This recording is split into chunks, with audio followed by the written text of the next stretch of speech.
Olá! Hoje a gente vai mergulhar num tema que é essencial: o que é o ego? Mas calma, a gente vai fazer isso de uma forma clara, madura e principalmente sem demonizar nada. Sabe essa ideia de que a gente precisa eliminar ou combater o ego? Na maioria das vezes ela acaba gerando mais conflito interno do que paz. Então a proposta aqui é outra: é entender essa estrutura e não lutar contra ela. E para começar, essa citação já define perfeitamente a nossa abordagem. Ela é poderosa porque desafia de cara aquela noção comum de que o ego é um adversário. Na verdade, ela o apresenta como uma estrutura de sobrevivência, uma parte de nós que está simplesmente em um processo de aprendizado junto com a nossa consciência. Porque, vamos pensar juntos, uma guerra contra o ego é, no fundo, uma guerra contra si.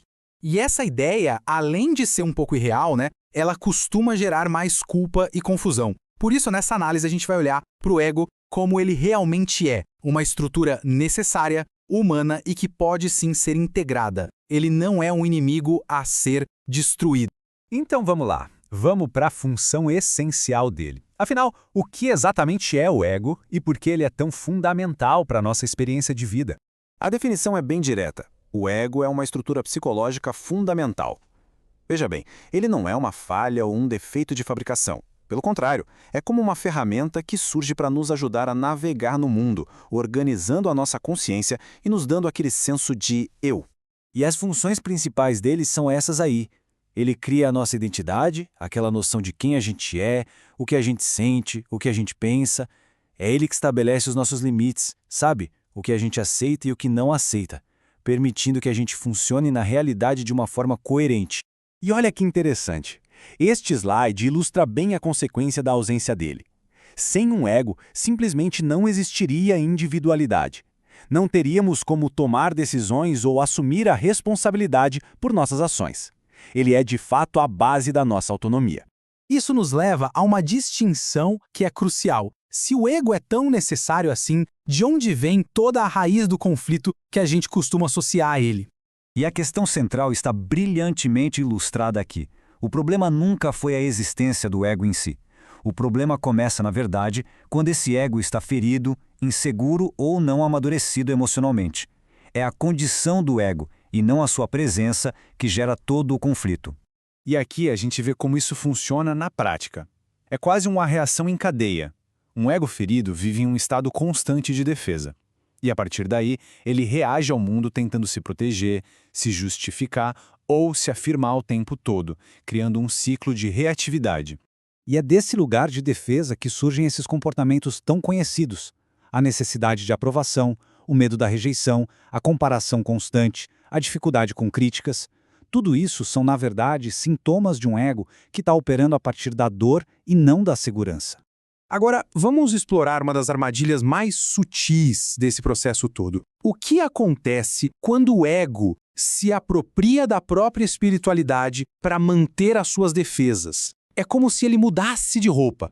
Muita gente acredita que sim, que o caminho espiritual exige de alguma forma a aniquilação do ego. Mas olha, isso é um equívoco bem comum.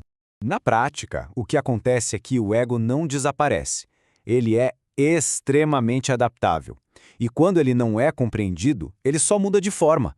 Ele pode inclusive se vestir de espiritualidade para continuar operando. E é aqui que surge o famoso ego espiritual. É o mesmo mecanismo de defesa de antes, só que agora ele está disfarçado como a roupagem de superioridade, se identificando como mais consciente, mais desperto ou mais correto que os outros. E o ponto crucial aqui é reconhecer que isso não é transcendência. É apenas o ego operando num novo território, usando novos conceitos para manter as suas velhas estratégias de autoafirmação.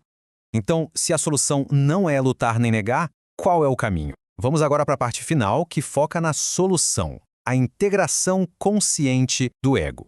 Uma espiritualidade madura não diz destrua o ego. Ela diz não seja governado por ele. A mudança é de uma guerra interna para um caminho de maturidade e de autogovernança. É uma virada de chave. E a diferença é fundamental. Um ego ferido tende a se identificar com a dor, acreditando que errar define o seu valor. Já um ego saudável, um ego integrado, aprende com as experiências, reconhece seus limites e, o mais importante, ele passa a servir a consciência, em vez de ser comandado pelo medo. E o processo para chegar lá envolve basicamente estes 3 passos. Primeiro, a consciência, observar o ego sem julgamento. Depois, o acolhimento, entender de onde vêm suas reações.